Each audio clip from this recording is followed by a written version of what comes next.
जितने लोग आस्था चैनल पर सुन रहे हैं और जितने लोग फेसबुक यूट्यूब पर सुन रहे हैं और जितने लोग इस पंडाल में सुन रहे हैं और इस पंडाल के बाहर 7 स्थान शिवलिंग के बताए हैं जहां पर भूल से भी अगर कोई चंदन की उंगलियां लगा देता है, 7 स्थान ऐसे हैं जहां चंदन की मात्र उंगलियां लगा देने से ही शिव पितृलोक के पितरों को मुक्ति प्रदान करके बैकुंठ लोक का निवास दे देते। 7 स्थान।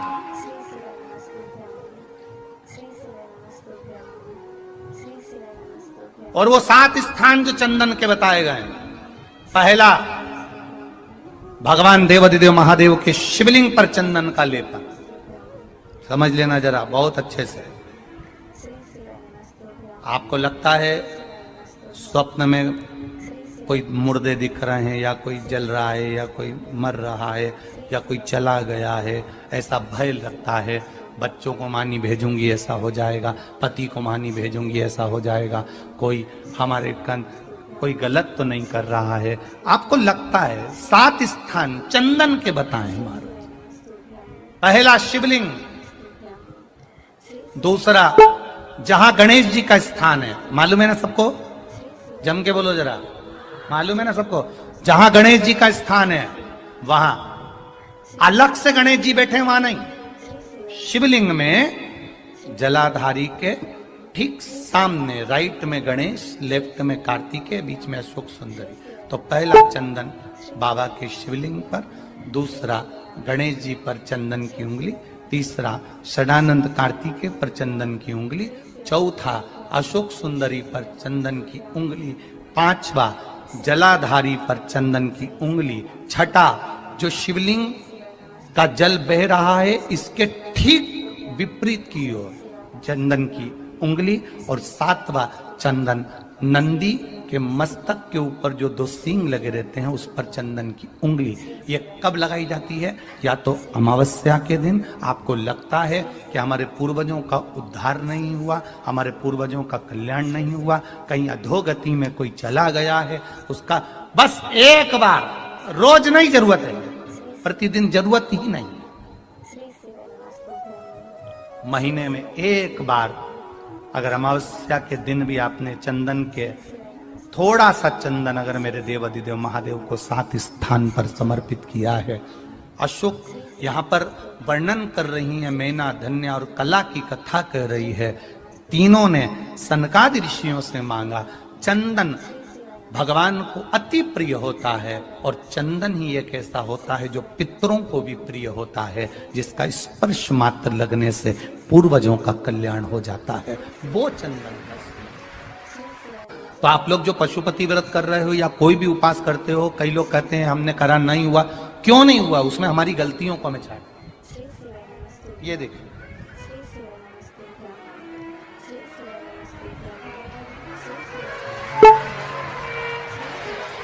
अब जैसे ये शिवलिंग रखा है, आपने जल चढ़ाया, अब जल आप यहां से चढ़ा रहे हो तो धीरे धीरे धीरे धीरे चढ़ाएं जिससे छींटे बाहर ना, यहां तक छींटे रहे ना, जलाधारी तक चलेगा, बाहर ना गिरे। और एक बात का स्मरण रहे,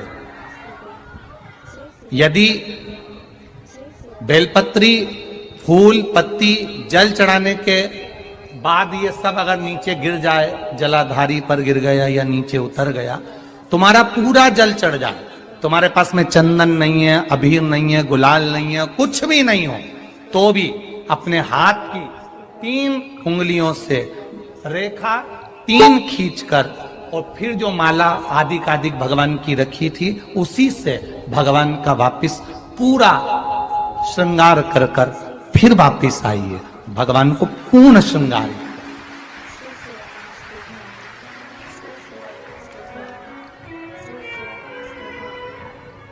भगवान का पूर्ण श्रृंगार कर कर आइए। कई लोग जल चढ़ाने के बाद में भगवान का जो फूल पत्ती नीचे रखी रहती है, आप, हम ये नहीं कह रहे कि आप अपने घर से लेकर जाओ, आपके पास में कुछ नहीं, 1 लोटा जल चढ़ाओ, जल चढ़ाया, जो फूल पत्ती नीचे रखी हुई है उसी को उठाकर उसको रखकर उसी फूल से भगवान का खूब सुंदर भगवान का कर कर फिर आइए। क्यों? शिव का जब हम श्रृंगार कर कर आते हैं, माता पार्वती जी ने देव अधिदेव महादेव का श्रृंगार किया है, आप लोगों के स्मरण में होगा।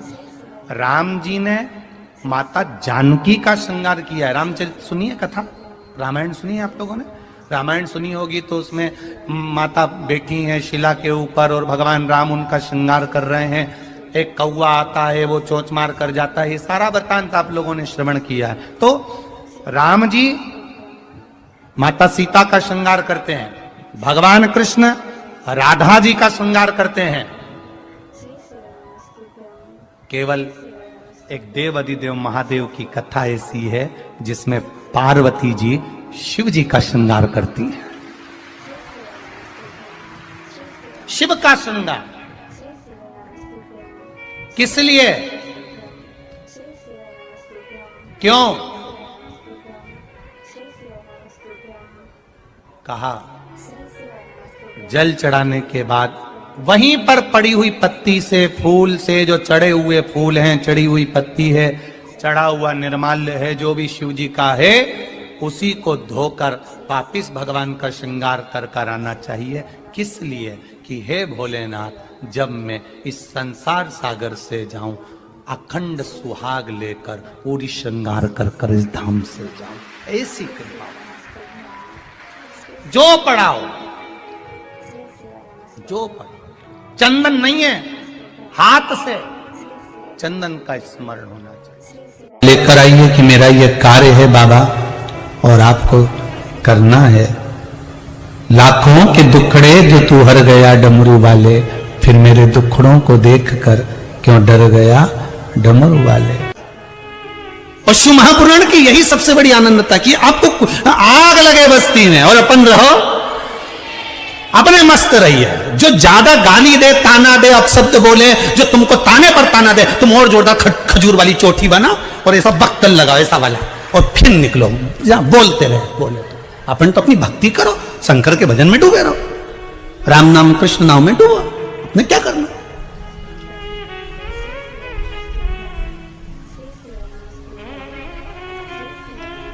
महाराज, राम की दृष्टि में शंकर बड़े हैं, शंकर की दृष्टि में राम बड़े हैं, कृष्ण की दृष्टि में शिव बड़े हैं, शिव की दृष्टि में कृष्ण बड़े हैं। क्योंकि भगवान कह रहे हैं मुझसे बड़ा मेरा भक्त होता है, भक्त मुझसे बड़ा है। तो जो भगवान की भक्ति करता है भगवान उसको बड़ा समझ लेते हैं।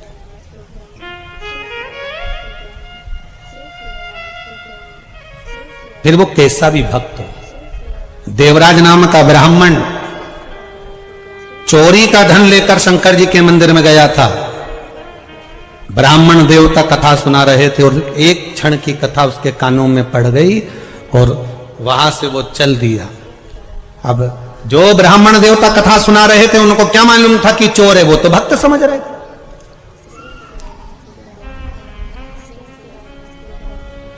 उनको नहीं मालूम कि ये चोर है, उनको तो भक्त समझ रहे।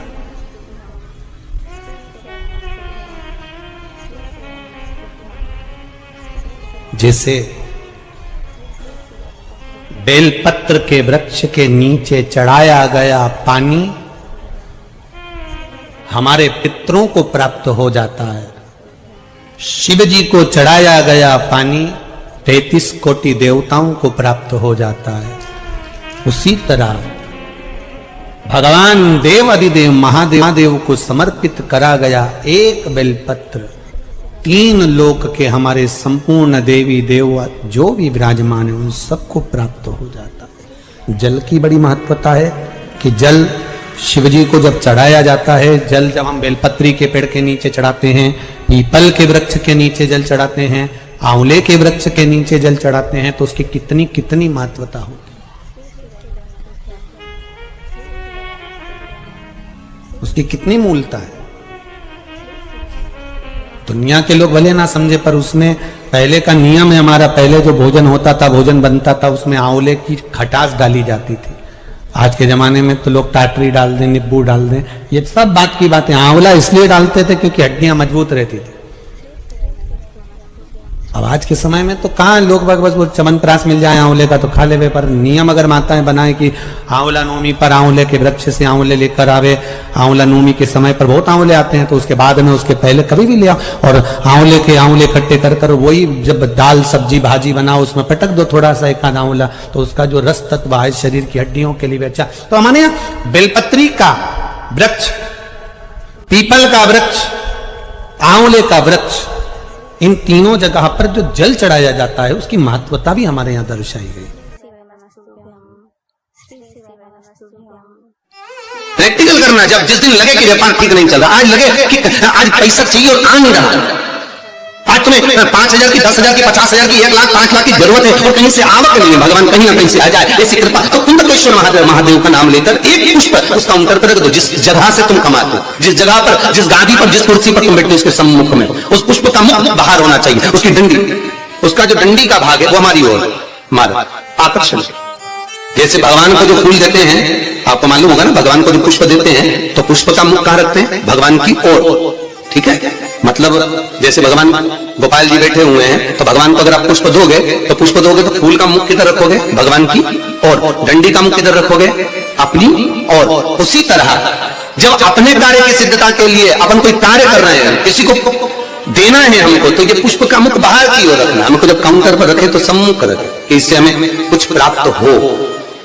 पर दुनिया के लोग उल्टा फूल चढ़ाते हैं भगवान को। तुम हमेशा देखना, शंकर जी के मंदिर में जाएंगे तो जो शिवलिंग होगा ना शंकर भगवान का, जितने पूजन करने वालों को देखोगे ना, ये शंकर जी का शिवलिंग, तो फूल कैसे चढ़ा के आएंगे, ऐसे जमा के आएंगे, डंडी भगवान की ओर कर देंगे, फूल अपनी ओर कर देंगे, ऐसे भगवान को चढ़ाएंगे, फूल का मुंह अपनी ओर, डंडी का मुंह तुम्हारी ओर, मतलब कांटे तुम्हें चुभे, हमें तो अच्छे। लोगों को पुष्प चढ़ाना भी नहीं आता, पुष्प भगवान को देना चाहिए, बोलो रे भाई। भगवान को रिझाने के लिए कितने फूल भगवान को देना चाहिए,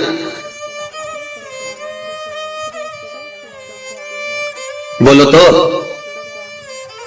कितने पुष्प भगवान को समर्पित करना चाहिए महाराज, भगवान को कितने पुष्प देना चाहिए रिझाने के लिए भगवान को। अभी यहां से आवाज आई थी 4 पुष्प भगवान को समर्पित करना चाहिए। कितने पुष्प? 4।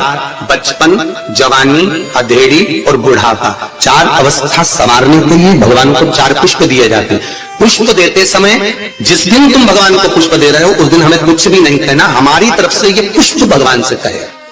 पुष्प भगवान से क्या कहता है कि भगवान मुझ में जैसी सुगंध है वैसी इसके जीवन में सुगंध देना। पुष्प कहता है भगवान जैसी मुझ में ताजगी है इसके जीवन में वैसी ताजगी देना। पुष्प कहता है भगवान जैसे मेरी पत्तियों में रस है इसके जीवन में खुशियों का रस भर देना। ये पुष्प कहता है भगवान से। हमें नहीं कहना भगवान से, भगवान को पुष्प दे दिया तो भगवान समझ गए। वो पहले कौन सी कजन कहा शादी में गए थे राम, तो याद आया स्टेज पे ऐसा लड़का घुटना टेक के, हाँ ऐसे तो फूल था, राम ऐसे दे रहा है।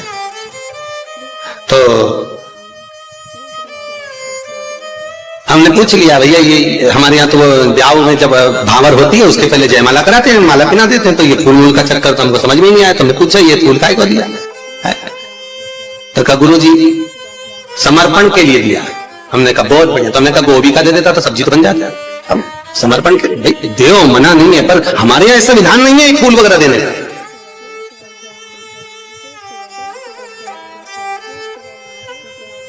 आप भले दुनिया के दिखावे के चक्कर में कुछ भी करो वो अलग बात है, पर हमारे शास्त्रों में ऐसा कोई प्रमाण नहीं कि पुष्प आप किसी संसारिक मनुष्य को दे। पुष्प अगर दिल से कुछ देना है तो वो भगवान को दो, भगवान को समर्पित।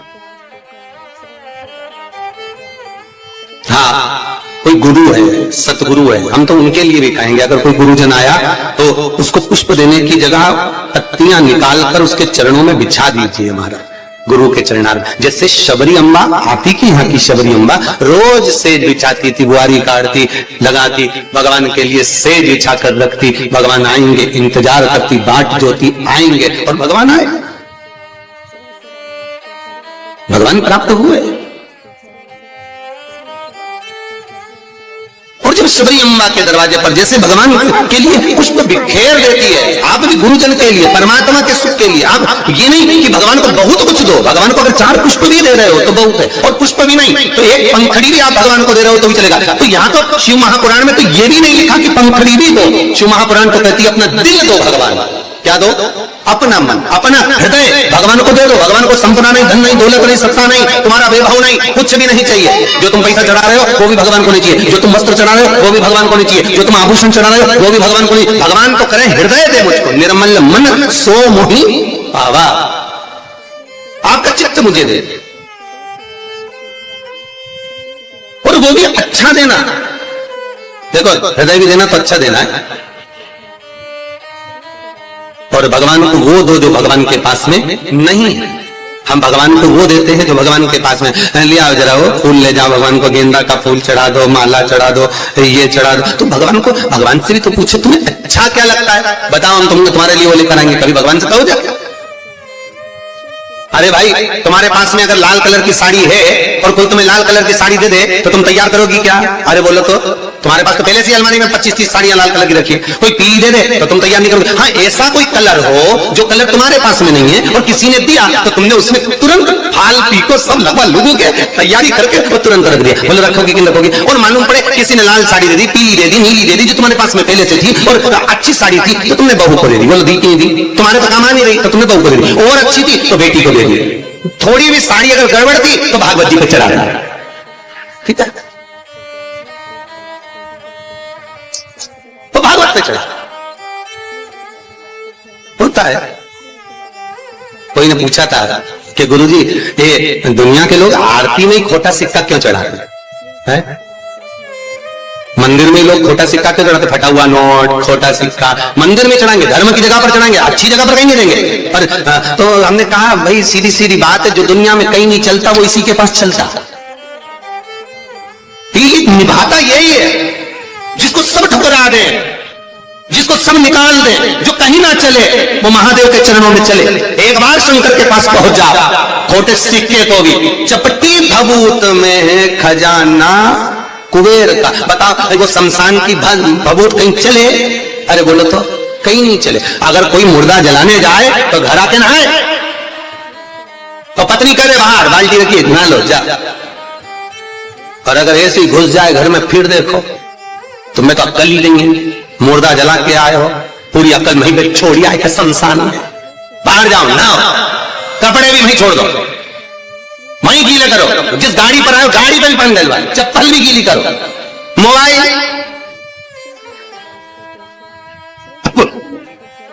और एक पता नहीं बोली धीरे से मारा तो मैं पानी छीट दूंगी। अब विचार करना, वो शमशान की रात कहीं नहीं चले पर एक ही को चले, किसको? महादेव। वो उसके पास ऐसी चले कि वही भस्मी करोड़ों की हो जाती है।